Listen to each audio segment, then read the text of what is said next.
Kerry Townsend. Kerry been here forever and ever and ever, so I know he got some good memories. Forever and ever. Grown up around here. Yeah, that's true. I do have a tremendous amount of memories starting back from '94 when we first started. Small building.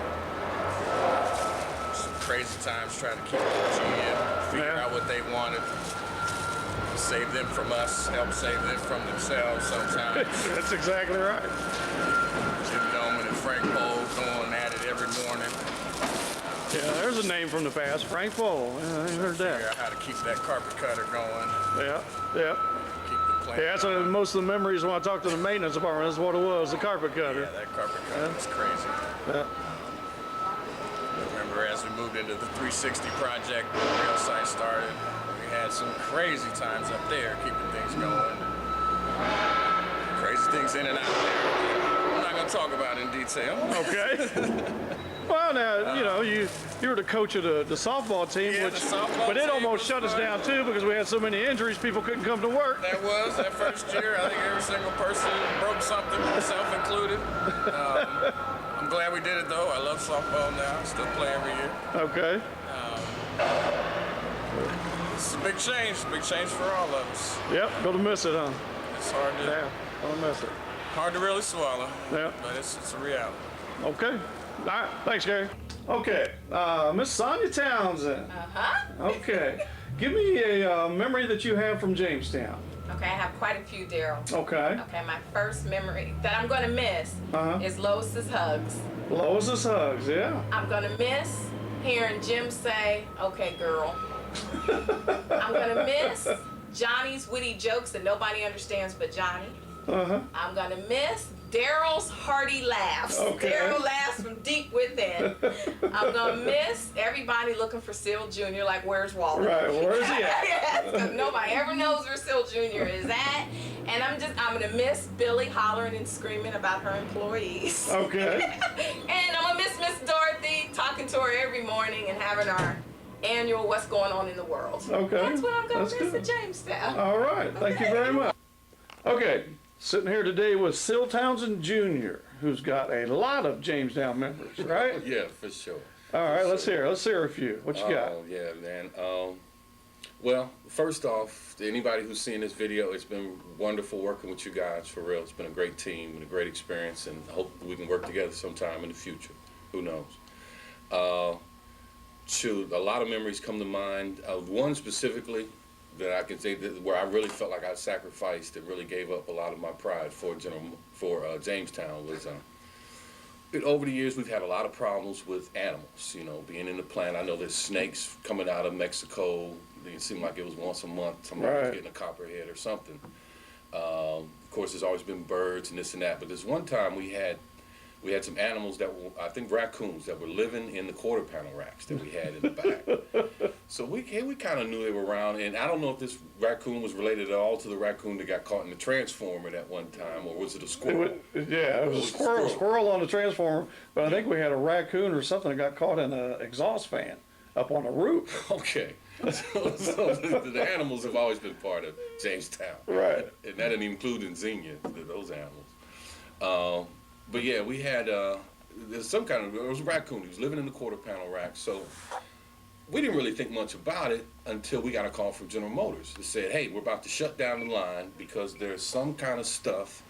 It looks like animal feces, crap, shit, which I'm sorry. Bleep that out, Daryl. But was in the racks, and they're going to shut down the line, and nobody wanted to handle them. So me being the guy I am, I jumped in the car along with some other Jamestown person. We ran in the car with some Windex and some towels and ran over there to see what was going on. So when we get there, true enough, I was hoping it was some kind of hoax and this was mud, but no, you had paw prints, brown, greenish, runny, messy stuff with quarter panels inside with it. So now that's the question. How did we sequence that with all that? No. You know, this was old Sea Crew days. I mean, this goes back to Sea Crew when we still had radios, when there was still a happy hour associated with lunchtime at Jamestown. So, you know, they just played it all. So we get there, and the entire line, and GM superintendent, people like Runyon or whoever was in charge at the time. Right. Sitting there saying, "Sil, what you gonna do?" So, swallow my pride, pulled the parts out and climbed into these quarter panel racks. Had to and clean 'em up. I had to clean them up. You know, there was. You could bring some hear- rubber gloves? Yeah, definitely rubber gloves. Well, yeah, I think we did actually find some over there. They were helpful. They just didn't come in those cracks. Right, they weren't gonna clean They nothing. didn't help that. But that was kind of. So one of that's those that's times. where that statement come from in our work instructions. You know, which That if one? there's any type of Foreign material. foreign material on the Yeah. racks, do not use the rack. This was definitely qualified. This definitely qualified. So that was one that was kind of a mess, and but showed what we will do, what we've done over the years to Right. make sure we didn't shut that plant down. Yeah. One other story I thought was very interesting was the time when Ray Jones, one of our forklift drivers, he took out one of the main poles in building E, I believe. Yeah, it was building E. Yeah. Yeah, so again, a while back. And the funniest thing to me was that Ray hits this pole, and he hits it dead square on, hard, with his forklift. The pole slides out, the roof collapses Sags about down, 10 right? feet, Yeah. and it stays right there. Ray jumps off his forklift. I didn't see it, but this is my understanding. He jumps off his forklift and immediately ran from the plant. And never turned around, never looked back, just kept running. Kept going. So we're all sitting there, what is going to happen? So in one of our great engineering moments of engineering feats, I think with the engineer from Miller Valentine, Durrell, Kellery, everybody got together and relifted the seal. Yeah, we took like with some forklifts. yeah, about 4 or 5 different forklifts And and racks. racks. Got and, on yeah. either side of that pole, lifted it back up into place, Yeah.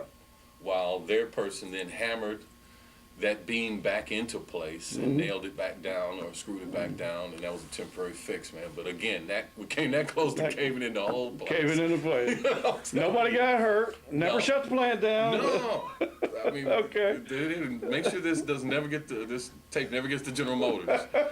They would never know how. They wouldn't know how many times we almost came close. Right, how close we came a lot of times. So that's all the memories I've got right now. Maybe I'll get back on later if there's some other stories that occur to me. But again, it was great working for you guys, and Mom and Dad, it was great working for you. And everybody take care. All right. Go. Hi, everyone. Well, after several days of filming, I think I've finally got enough Jamestown memories on tape. So let's recap everything that's happened in Jamestown. We've had the big flood. We've knocked down several garage doors. Let's see, we have knocked down walls. We have knocked down ceilings at all 4 of Jamestown's plants. And we've knocked down heaters, some of which have caught on fire and caused us to evacuate the buildings. We have had the Moraine Police at Jamestown. We have had the Moraine Fire Department at Jamestown. We have also had the SWAT team at Jamestown. We've had some very good parties at Jamestown, some which we knew about, some which we didn't. But through everything that has happened in Jamestown, we still always got the job done. Jamestown has a very good reputation at GM, and I think we always will have. So I hope you have enjoyed this little trip down memory lane with me. I really enjoyed talking with everyone and hearing their thoughts and memories of Jamestown. At this time, I would like to thank Sil and Ramona Townsend, 2 of the most caring people I've ever known. And without Sil and Ramona, this Jamestown experience would not have been possible. I would also like to thank Jim Doman. It's been a pleasure working with Jim through the years. Jim has taught me a lot about how to manage people. Let me tell you a little something about Jim Doman. Jim Doman is a master of motivating people. Jim knew how to kick you in the ass and pat you on the back all at the same time.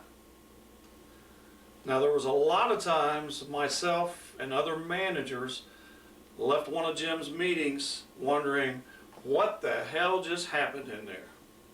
So Jim, thanks for all the memories and thanks for everything. Well, it looks like our Jamestown journey is about to come to an end. But I want everyone to remember one thing that GM cannot take from us. And that is all the good friendships and all the memories that we have made here at Jamestown. So it's like the song says, we are family. So goodbye and good luck. Thank you.